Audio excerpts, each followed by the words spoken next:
So by the end of 2019, I decided I seriously needed a hobby. After watching others like Rooster Creations online, I decided to give welding and metalworking a go. This video will showcase the work that I've done so far. So I brought myself a TIG and an arc welder and got some old cutlery and some random pieces of scrap metal, and during the Christmas break I made three things. Using arc welding, I started to make the Cutlery Dolphin. Considering I'm an IT guy and this is my first attempt, I don't think it's that bad.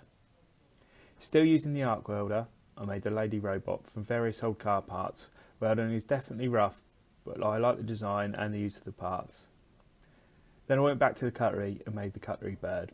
Not so happy with this one. I think it's the ugliest bird ever. With the Christmas break over, I purchased a gasless MIG, as I was finding the long rods hard to control at such small items. Progress slowed down due to work, but next up was the Cutlery Spider. I really like this one and I believe the splatter adds to the effect. Being a big bike and car fan, I decided that I'd like to attempt to make a motorcycle this time. I tried to add as much detail as possible, but on such a small model it wasn't that easy. Then I visited my local garage and they kindly let me go through their scrap, so I picked up numerous wheel bearings and other parts from cars. This particular part, which I believe is from a clutch, I decided to use as the basis for my next project, the Formula 1 car. Come August time, and it was my sister-in-law's birthday, so I made her this butterfly.